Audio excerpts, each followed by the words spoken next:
With that, Nick Wright joining us live from New York. Host, first things first. Okay, so there's a lot of pushback on SGA, and I made this argument an hour ago, is that style matters in basketball. You know, baseball is about stats. NBA, to some degree, winning matters, but it's about style. And people forever defended really flawed players in Westbrook and Derrick Rose and John Wall and Stevie Francis. They were dynamic and fun. And because Jokic, or especially SGA, is not a lot of fun to watch, we hammer on him. But he is so consistently brilliant at what he does, using his lane, three-pointers, 2 points, mid-range, free throws, that it's like, guys, and the other thing, Nick, is when he scores 40 and 30, it connects to wins. He's not a selfish player. It means they win. Yeah. Kobe could score 40 and the Lakers were a worse team.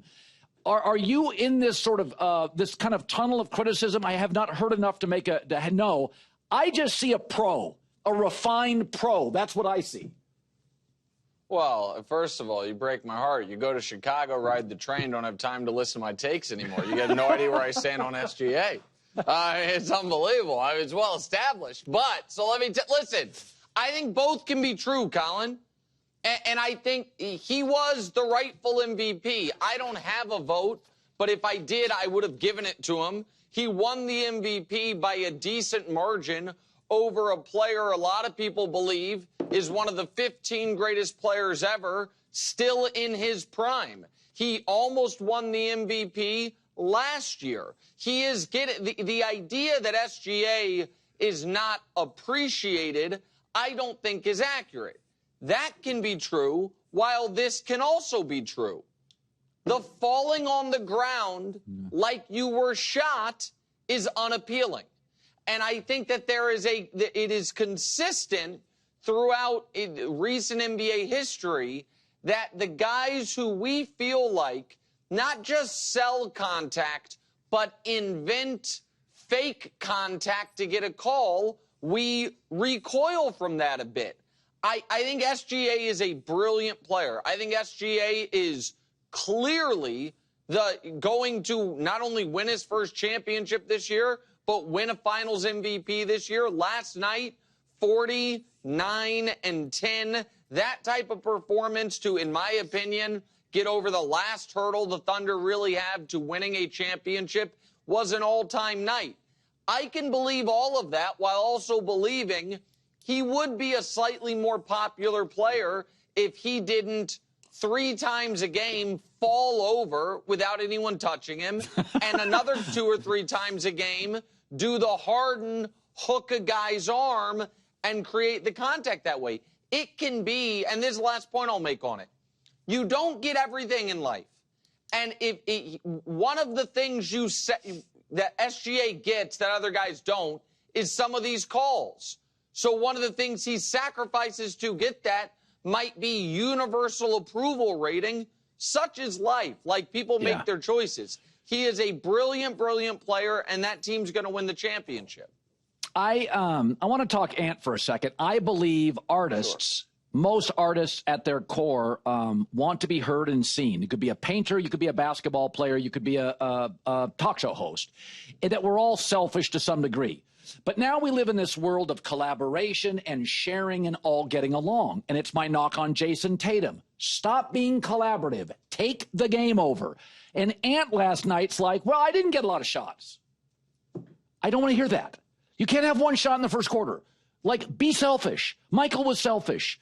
Magic, Bird at times. Mikhail, watch me perform. Michael, Scotty, I'll take the shots. This idea, like Tatum and Ant are both more collaborative and great teammates. It hurts the team. I want you to be selfish at times. Is that a bad take? Well, no, I don't think it's a bad take. Last night's game is odd, though, because they scored 126 points. They scored 40 in the fourth quarter. Their problem was not their offense. Their problem was they couldn't get a stop, and OKC's big three. The stat of the day for you, Colin, is this. The big three in Oklahoma City last night scored more points combined in a playoff game than KD, Russ, and Harden ever did. They scored 95. Like, that's why Minnesota lost. Now, so I understand what Ant is saying, But the obvious retort is, okay, that's fine. You can't take 2 shots in the first half of a must-win game. You just can't. And it's not as if it happened because he had 17 assists. Like, he was doing a good job making the right read, but we have seen at various times where he can get somewhat taken out of a game by a defensive scheme in a way that a guy who's a potential one-day MVP, you wish he wouldn't. With the obvious defensive Ant at all times is he's 23. Like, this is the next step in his learning process. It is a bummer that it would appear in back-to-back years they, outplayed their seed. They had a pretty big upsets along the way to the conference finals, and then in back-to-back conference finals, Ant was not quite at his best, but he is still ahead of schedule for what he has individually and his team have accomplished at this point in his career. Yeah, I said earlier, go back to the 80s. Michael played the Pistons, a great defensive team, and he had bad halves. Like, it's part of the maturation stage. So, we got into a discussion yesterday, is that I understand a New York star. I mean, if Aaron Judge played with the Royals, he would be great. We wouldn't talk about him. If Ohtani was with the Angels, Bobby Witt Jr. erasure. I mean, I'm not going to allow you to do that. The future face of baseball, Bobby Baseball in Kansas City. But go ahead. Sorry, as you were. I mean, Ohtani with the Dodgers is different, 10 miles up the road from Ohtani with the Angels. Sure. And so I understand Brunson is the best quarterback in New York. But we got into this thing yesterday where you can't now have Brunson on the court with Cat. It's a defensive problem. And he's very ball-centric. So you have to find the right players like a KD that can catch and shoot. And I said, if you're asking me tomorrow who I would start my franchise with, Brunson or Halliburton, Halliburton can play with anybody. He's effective when he's not scoring. He's a better defensive player. He can also shoot. But I could put him with any – I always felt this about like Klay Thompson. He would have fit on every team. KD like that. When LeBron's with your team, he is the ecosystem. Brunson's not LeBron. But as I watch Brunson, I think it's been a really good tell that Cat's not going to be the future and that KD fits better and that Halliburton has a brighter future because he works with every player. Everybody works with Halliburton. Brunson is player and style specific. Okay, so that's there's a lot there. So I understand your point about that Halliburton can fit, play better with others, so to speak. I still don't think he's a better player than Jalen Brunson. And it's close, but I still think Jalen Brunson's ceiling and upside is higher. And you're right that Halliburton is a better defender. But Halliburton's not exactly locking anyone down. Like, Brunson is a minus defender, maybe a minus defender, and Halliburton is just a slightly minus defender. He's not doing a lot of the defensive work for Indiana. And Halliburton is a better distributor, but Brunson is a far better scorer. I don't put the Brunson Cat struggles at times when they're on the court together primarily on Jalen Brunson. I put it more on Cat, and I think Cat needs to be more assertive with the ball at times. I also think it is smart if Tom Thibodeau would stagger them a bit more than he does. And when Cat is out there without Brunson, he has to look at it as, these are my shots. This is my offense, and that doesn't necessarily just mean shooting threes, even though he's a great three-point shooter. My biggest disagreement with you is this. Like, if you're the New York Knicks, you cannot trade Karl Anthony Towns for Kevin Durant. Like, right, Kevin Durant. Right. I understand your point that, do I think, like, in a vacuum, that style of player would fit better with Jalen Brunson, a guy who's just catch and shoot and has already been in an offense where he is the epicenter, where he's not the epicenter, all that. I get that. But just because KD is going to be 38 and is not injury-wise reliable, I wouldn't do it. I also think people have written the Knicks obituary too early. I think the Knicks are going to win tonight, and I still think they are going to win this series. And I think that if that happens, we might look at it like, all right, the Pacers, obviously underrated by a lot of us throughout the year, back-to-back conference finalists, but we maybe got a little ahead of ourselves anointing them as the future of the Eastern Conference. Okay, I said this yesterday. There's been a couple of sound bites where Aaron Rodgers said, I'm not going to play in Louisiana. I'm not going to be a Saint. Yeah. So where he plays matters, clearly. He's also been quoted saying, or a source close to him saying, I think he said it, I'd play for $10 million. So money's not the driving force. Yeah. So location matters, money doesn't. And then he recently said, he was at a kind of a Q&A that, I'd go back to Green Bay. Well, that means you don't even see yourself necessarily. You'd go back to family and not even be a starter. So all of it feels like, to me, he's an inch from retirement. That said, I don't count passer rating. Tua's, Garoppolo's is higher than Josh Allen, Manning, and Brady. Take passer rating out, it's nonsense. It doesn't mean anything. Russell Wilson's is a mile higher than Kurt Warner and Brady and Manning and Big Ben and Josh Allen. It doesn't matter. Now Mahomes is great.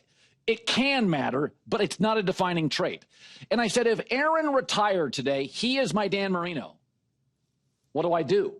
Basketball style, baseball stats, football's winning. Aaron's got one iconic playoff moment. I don't know if Marino has any. What do I do for a one appearance in the Super Bowl, 500 playoff guy? The MVPs matter some. Where do we classify Aaron all time in your opinion? I think we'll agree on this. Outside of the top 5, inside the top 10. Yeah, I don't agree. Oh, you don't think he's top 10 all time? No. Wow. I think he's out of it. I think Favre is like 9 to 10. Okay, so then can we, this is kind of off the top of my head, but like, let's just go. Tell me, see, here are the guys I would clearly have ahead of Aaron, okay? Brady, Mahomes, Montana, Elway. I would have Marino ahead of Aaron. Peyton Manning. There's one obvious one. Oh, I'm sorry. Did I not say Peyton? Yes. Yeah. Peyton, yes. I knew there was an obvious one. I'm leaving. So there are my 6 I have ahead of him. Okay. And go ahead. Terry Bradshaw. I mean, how many times do you have to win the Super Bowl? How about Aikman's got 3 Super Bowls? I mean, that has to matter more than regular season stuff. Hold on. I love, so this is I love Troy. Troy is not a better player than Aaron Rodgers. And Troy had, Troy was an excellent quarterback on an all-time team. I personally can't put Troy ahead of Aaron. I also, though, Terry to me is on that same tier. Like, let me ask you this, because this is, and I'm not Aaron's last 5 years, I think, have, left a lot of us wanting a lot on and off the field. But do you think Aaron versus Drew Brees, I feel like you have to put Aaron ahead of him? I think they both have, tell me. Yeah, I think it's inches, but I would put Aaron ahead of Brees by an inch. But I don't put Brees as a top 10 guy because I think Mahomes has knocked several players out of it. I was always an Aaron guy over a Favre guy. I think he's a smarter player and he's more on schedule. But I think what happened to Aaron is once Brady, I've told you this before, when Brady and Manning started compiling trophies, Aaron got overly protective of his passer rating and became a safer player in big games. He started playing to protect his passer rating, and that to me started the downward trend in big games. If he had a pick, if he had 2, he just wouldn't make certain throws. And I think that's the last 7 to 8 years. Yeah. I think that's totally fair. I think that's right. And I will give you credit that when you and I first got to know each other, you were making a similar point, and I thought you were crazy, and I've come around more to your side of things. I still think that Bradshaw, Staubach, Favre, Rodgers are all, to me, in that, of them. Again, I'm not going to do Unitas and Baugh and those. I don't know how to do those. If we just basically go Bart Starr, since the merger, I think there are, to me, 6 guys I would clearly have ahead of Aaron, and then 5 or 6 guys he's right there with them.